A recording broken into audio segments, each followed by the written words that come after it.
Hello, everyone. You're welcome once again to the Circle Direct podcast. Today, we'll be talking about stress. Stress. Now, stress is something we all hear about a lot, and it seems to be linked to many different things like burnout and diseases. Today, we're going to take a closer look at stress so we can understand it better. And by understanding stress more, we might be able to help people who are dealing with it to better cope with it. Now, what is stress? Stress is basically a feeling of pressure or tension that can come from different situations in life. For example, if you've got a lot of work to do within a short amount of time, you can feel stress. So stress can affect anyone, no matter their age, and it can have big impact on their health and well-being.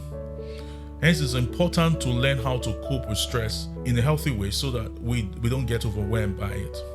Stress can be categorized into different types based on the duration, source, and the impact it has on the person.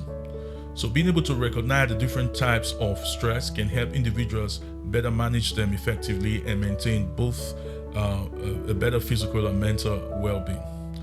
The first category of stress we'll talk about is acute stress, and it's a short-term response to an immediate challenge or a perceived threat.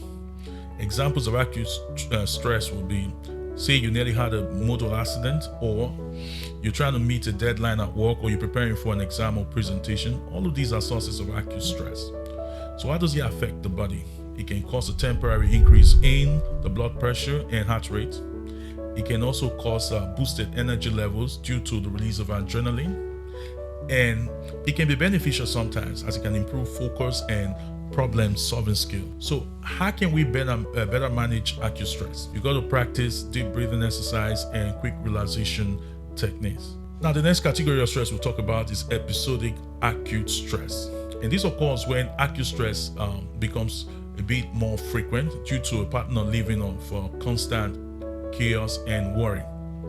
Now, examples of this will individuals that are dealing with very demanding jobs and frequent deadlines, or individuals that are prone to overcommitting or that manage time improperly. Now, the effects it can have on the body includes persistent tension and irritability, and it can increase the risk of health conditions like headaches and blood pressure. How do we manage this? Individuals that deal with this condition have to learn how to say no, and they've got to set realistic goals and do regular exercise and practice mindfulness. The number 3 category of stress we'll talk about is chronic stress. Now, it is long-term and it arises from ongoing challenges or issues that seem insurmountable. Examples could be financial difficulties, living in an abusive relationship, or even coping with a long-term illness. Now, this can have serious health effects on our body like heart disease, depression, and weakened immunity. It can cause feelings of hopelessness, helplessness, and despair. How do you manage it?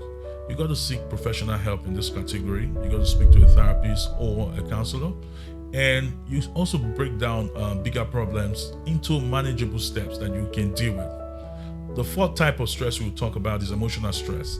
Emotional stress stems from personal challenges that affect the emotional well-being of an individual.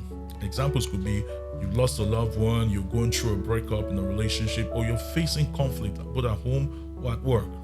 Now, this can have an intense feeling of anger, frustration, and sadness, and it can also affect your ability to focus and affect your sleep.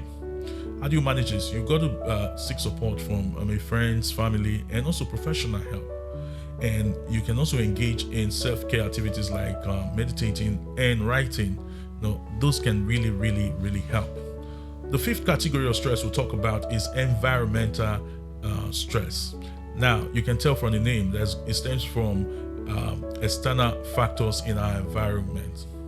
Now, examples of this will be exposure to noise pollution or even extreme weather, or living in a very crowded and chaotic conditions. The effects it can have on our body is fatigue, irritability, and difficulty in focusing and relaxing. How do you manage this? You got to create a calming environment around your home, and you can also spend time in the quieter settings or in places where you have nature. Those can really help. The sixth category of stress we'll talk about is physical stress. Now, physical stress results from physical strain or demands placed on the body.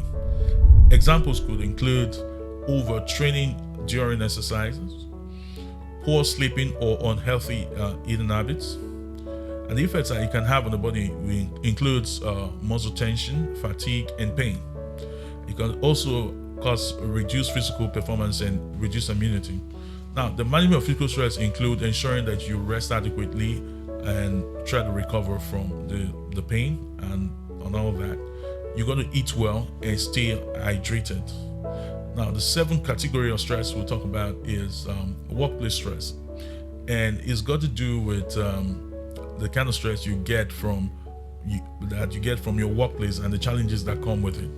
Example could include when you have high pressure tasks that you got to do, or having to deal with very difficult relationship with your superiors or your colleagues. Now, the effects it can have on you is burnout. Burnout is quite popular in workplaces, and it can also cause job dissatisfaction and maybe even increase absenteeism from work and reduce productivity. How do you manage it? You got to prioritize adequately, prioritize your task, and seek support from your supervisors where needed. And you got to try to establish a proper work-life balance and know the boundaries and limits and your time off. Those can really help. In conclusion, stress is multifaceted and it can be both beneficial and harmful depending on its type and intensity. So by being able to identify the specific type of stress, an individual can adopt targeted strategies to manage it a bit better and improve their overall quality of life. Also, stress is a part of life. You got to know that. But it doesn't have to control your life. So you got to take steps today to manage stress and protect your health. Remember, your health is your wealth. And until next time,